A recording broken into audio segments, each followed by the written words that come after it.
Здравствуйте, дорогие зрительницы! На дворе весна и хочется обновок. Давайте обновим свои старые сумочки и свяжем такой или подобный ремешок. Делается он быстро и с минимальными затратами. Я взяла довольно тонкие нитки 3 цветов. Вы можете подобрать свои цвета. И крючок размером 1,25. Предлагаю сделать вот по такой схеме, в цветном варианте или такую же в черно-белом варианте. Набираем петли с такого расчета. В 10 сантиметрах должно быть 36 петель. Измерьте свой ремешок и добавьте 4 сантиметра на подгибку и рассчитайте количество петель. Не обязательно, чтобы было кратно работу. Раппорт у нас 24, но для данного узора это не обязательно. Набираем петли, и чтобы не сбиться со счета, я ставлю маркеры после каждой сотой петли. Цепочка у нас получается очень длинная, около 400 петель, но всего 8 рядов нам надо связать, и это радует.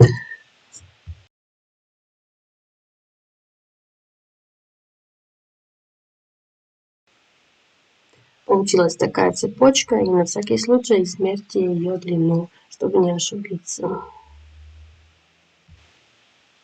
Тут я добавила еще 10 петель для перехода и заключаю эту цепочку в кольцо. Начинаю обвязывать, то есть делаю первый ряд столбиков с накидом.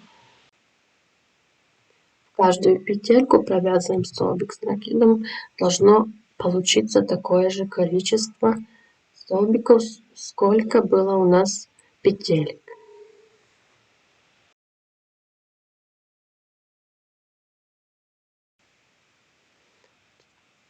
И мне надо объяснить, почему я делаю кольцо, а не разворачиваю работу.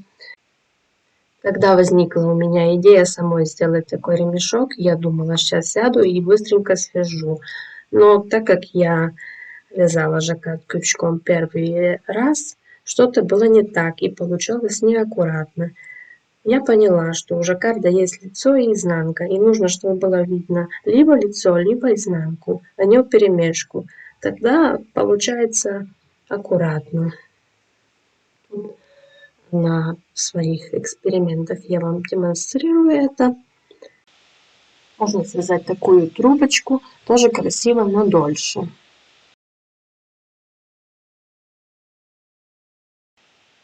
Возвращаясь к нашему вязанию, мы закончили первый ряд и переходим во второй. Тоже делаем переход из 10 петель.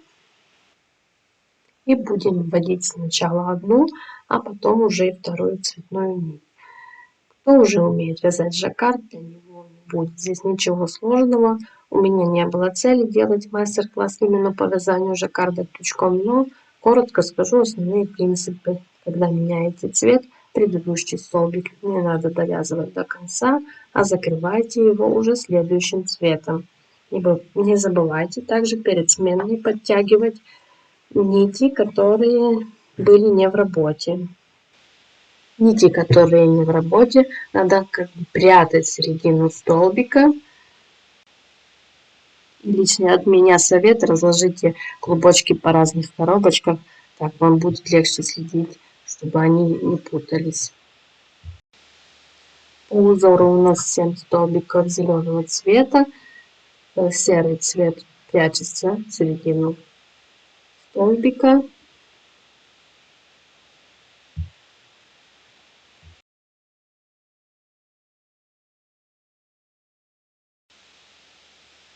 Снова меняем цвет на серый. 5 столбиков серого цвета, но сразу вводим розовую нить. И после 5 столбиков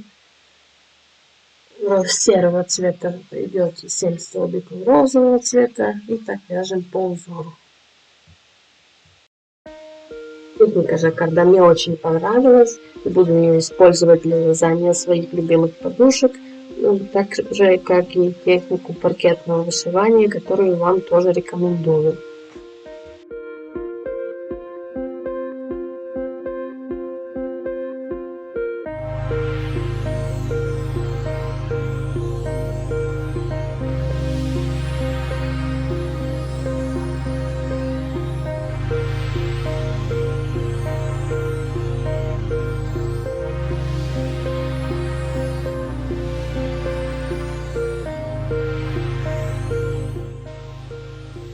Заканчиваем вязать второй ряд.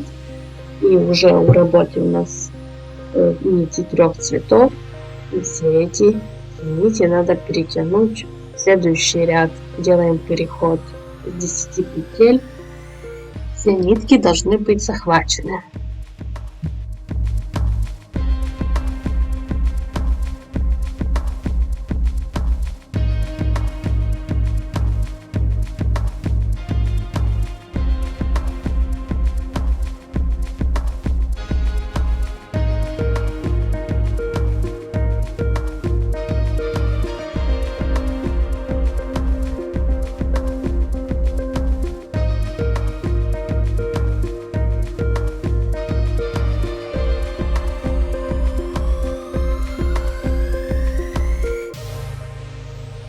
В третьем ряду у нас было 11 столбиков зеленого цвета, всего один столбик серого цвета и снова 11 столбиков розового цвета, узор повторяется.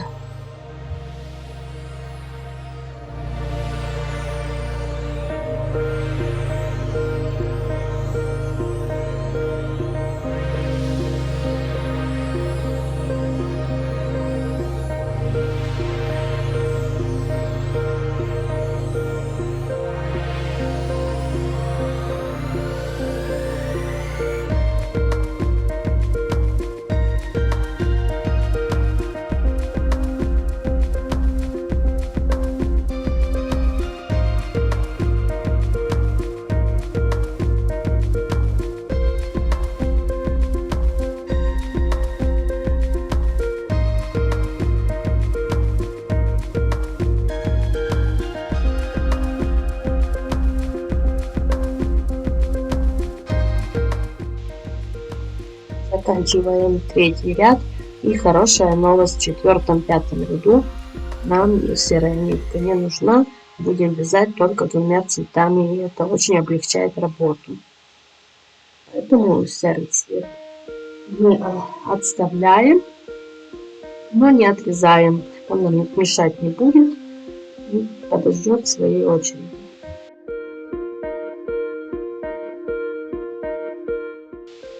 Делаем переход из 10 петель, захватываем только 2 нитки.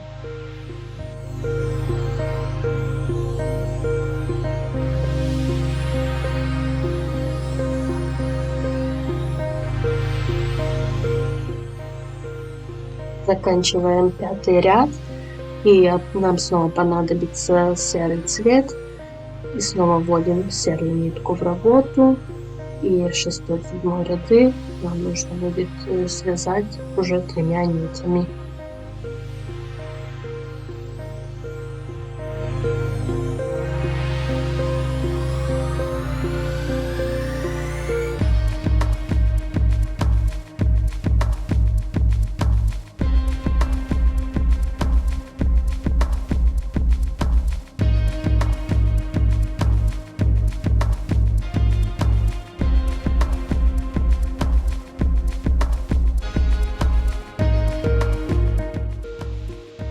Для 8-го ряда нам нужен только серый цвет, поэтому в конце 7-го ряда заканчиваем вязать зеленой и розовой ниткой. Еще немножко захватим нитки, провяжем несколько петель, чтобы они не потерялись, не распустились, и отрезаем эти нитки.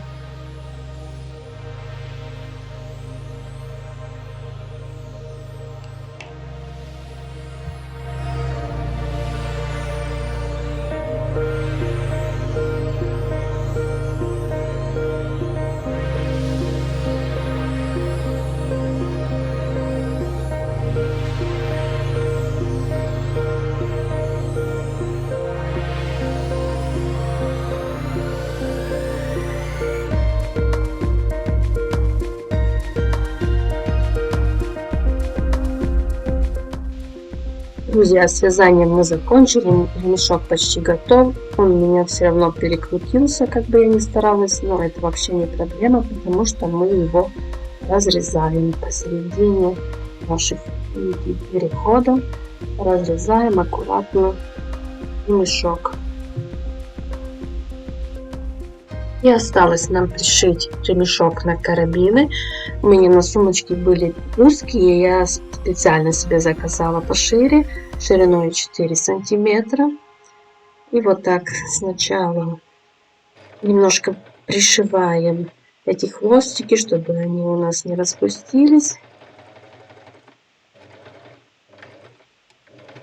Загибаем их на изнаночную сторону. И теперь захватываем карабин и аккуратно пришиваем с помощью полулапки для пришивания молнии.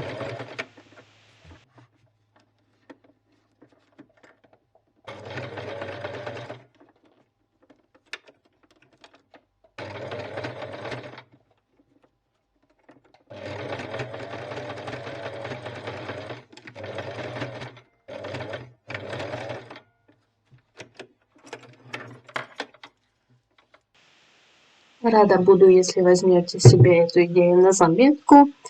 Смотрите мои видео о паркетном вышивании. Всем пока и до новых встреч!